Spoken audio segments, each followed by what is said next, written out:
Thousands of letters. That's what Johnny Cash left behind for his first wife. Not an apology, not a goodbye, just the paper record of a love that the country music industry spent decades pretending never happened.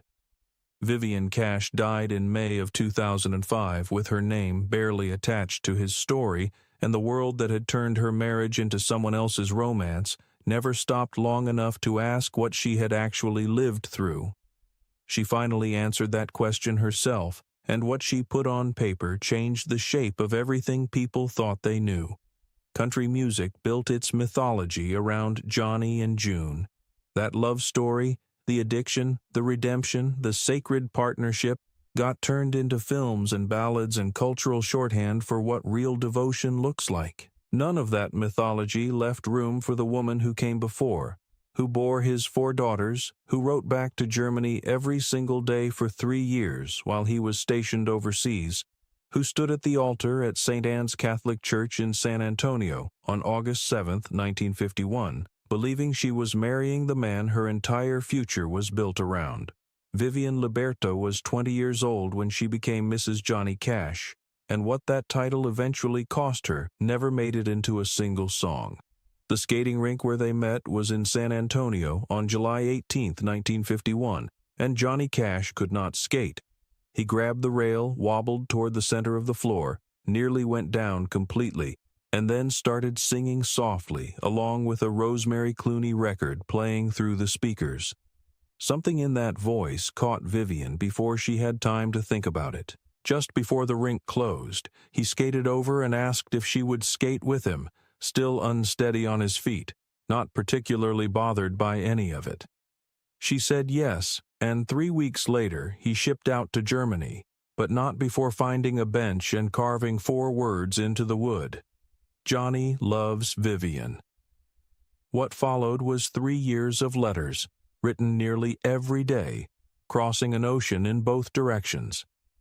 Johnny filled those pages with longing and humor and declarations that grew more serious as the months passed, and Vivian answered every one with the same loyalty. By the time he walked through the arrivals gate on the 4th of July, 1954, the love between them had already survived something most couples never test. Vivian wrote about that moment without any attempt to make it more than it was. She fell into his arms, they kissed, and nothing needed to be said out loud. Those early letters carried warnings, though, and Vivian chose to read past them. Johnny mentioned alcohol in some of the first ones he sent from Germany, describing it with words like filthy and dirty, promising to stop, and Vivian forgave him each time because the rest of the letter was so full of love that the promise felt believable. He also mentioned other women, and each time he promised the same thing. She believed him because she wanted to, and because she was 18 years old, and the man writing to her could make anything sound like the truth when he put his mind to it. Memphis came first after the wedding, and Johnny hated it. Selling appliances door to door was the kind of work that ground him down, and he never pretended otherwise. His brother Roy introduced him to Marshall Grant and Luther Perkins, and the 3 started playing together just for the satisfaction of it. But Johnny's voice was not the kind of thing that stayed private for long. Sam Phillips at Sun Records heard it, gave him an audition, and on the day Johnny came home afterward, he was so wound up that Vivian described him as literally bouncing off the walls. He told her they were cutting a record and she was pregnant with their first daughter, Roseanne, and that sentence was the moment everything they had known quietly ended. The song was Cry, Cry, Cry, written in 15 minutes, and it landed Johnny Cash on the same roster as Roy Orbison, Jerry Lee Lewis, and Elvis Presley. Success arrived fast, and with it came female attention that Johnny's management had no interest in controlling. Vivian asked him once, directly, whether all those women ever tempted him. His answer became one of the most played songs in American music history. He told her he would walk the line for her, and on a car trip not long after he spoke the lyrics out loud while Vivian wrote them down, "And I Walk the Line" reached #1 in the spring of 1956 and turned Johnny Cash into a name everyone knew. The song was written for his wife. The irony of what came later is almost too clean to be accidental. California was the next move, pushed by manager Stu Carnell, and Vivian went along because she had not yet learned how to push back. She admitted this herself, writing plainly that she had little mind of her own at that point, that she followed wherever Johnny led without much examination of where they were headed. The family landed in Encino in the summer of 1958, moving into a house that had once belonged to Johnny Carson, which sounded like the American dream playing out on schedule. Underneath that surface, the drinking was getting worse, and the pills had arrived. Those pills were not ordinary medication. Depending on how many he took, they could keep him awake for days or collapse him entirely, and they began doing to his personality what alcohol alone had never quite managed. The gentleness Vivian had fallen for started disappearing inside something harder and more erratic. Their daughter Cindy later said that her mother never let the children see how much she was hurting, that arguments were sent outside so the girls wouldn't hear them, that Vivian carried the weight of what was happening without distributing any of it to the people she was trying to protect. Casitas Springs was supposed to fix it. Johnny proposed moving to a hillside home in Ventura County in late summer 1961, 2 weeks after their fourth daughter Tara was born, and Vivian agreed because she believed a change of place might slow the slide. She was wrong completely. The house above Nye Road became the location where Johnny Cash's worst years took shape. Binges, arrests, and nights that ended with Vivian loading her daughters into the car and driving through the dark to find their father. Randy King, who managed the Lake Casitas Marina, remembered Johnny as someone who would drink past the point of function and have to be retrieved by whoever got the call. Cindy Cash remembered those retrieval missions from the back seat of her mother's car, the low-grade dread of never quite knowing what condition he would be in when they found him. The summer of 1965 produced something that made the newspapers.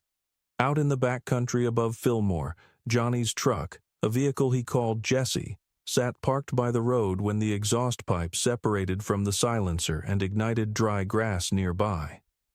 The fire burned 508 acres, took a full week to contain, and required air tanker drops before it was finally out.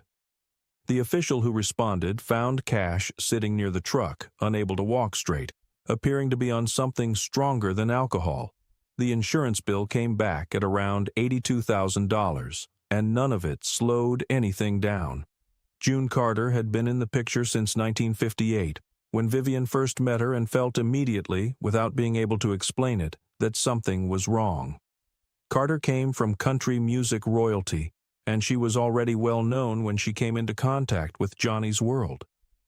Vivian pushed her instinct aside, reminded herself of the song her husband had written and the vow embedded inside it, and then she found the receipts.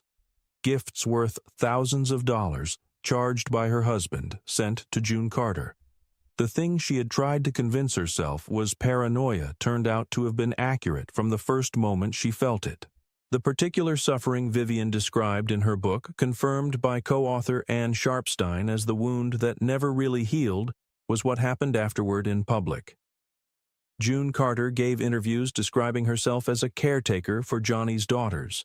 Vivian had spent years doing the actual work of raising those daughters, giving up her own ambitions, staying home while Johnny toured, absorbing the chaos without complaint, and now a woman who had entered from outside was receiving public credit for it. Sharpstein said plainly that this was the source of most of Vivian's anguish across the years, not the affair itself, but the erasure that followed. Vivian filed for divorce in the summer of 1966. She had held on through the pills and the alcohol and the arrests and the other woman and the years of public silence, and somewhere that summer the last reserves gave out.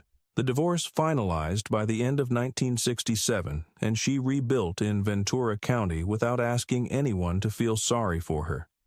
She remarried in 1968. A police officer named Dick Diston volunteered at the county hospital, worked at a Los Angeles home for unwed mothers, and served 3 terms as president of the Garden Club of San Buenaventura. People who knew her described someone warm and funny and completely grounded, who never spoke negatively about Johnny or June in front of her daughters, no matter how much cause she had been given. Walk the Line came out in 2005 and turned Vivian into an obstacle, cold and obstructive, a woman standing in the way of a love story the audience was meant to root for. People who knew her personally reported how deeply that portrayal cut. She had been the first person in that love story, the one who wrote back to Germany every day, the one who jotted down the lyrics to I Walk the Line in a moving car, the one who stayed and raised 4 daughters while the legend was being constructed around her husband and someone else. To be recast as the villain of her own marriage, after a lifetime of protecting everyone around her from the truth of what she had endured, was something she could not absorb in silence. She started writing. Working through tens of thousands of pages of correspondence with co-author Anne Sharpstein, Vivian built her book out of Johnny's own letters, his words making up roughly 75% of the total pages. The title came from her readers, I Walk the Line, My Life with Johnny. Johnny had agreed to write the introduction before his death in September of 2003, and the fact that he never finished it sits in the margins of the whole project like something unresolved. Every declaration he had written to a teenage girl at a roller rink in San Antonio was in there, proving that the love between them had been genuine and deep long before June Carter's name appeared anywhere near his story. Vivian addressed the myths directly. She wrote about the pills and what they had dismantled in her husband, about June's role in pursuing him, about watching another woman collect public credit for the private work of motherhood she herself had performed without recognition. And near the end, she wrote something that surprised the people who knew her best. She forgave June Carter. She forgave Johnny Cash. What she could not make peace with was the apology that never arrived, and she put it plainly. She would have given anything to hear him say he was sorry.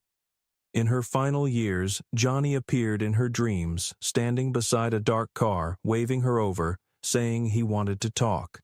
Every time she woke up before she could hear what he said. Vivian Cash died on May 24, 2005, from complications after lung cancer surgery, months after finishing the manuscript that finally told her side of things.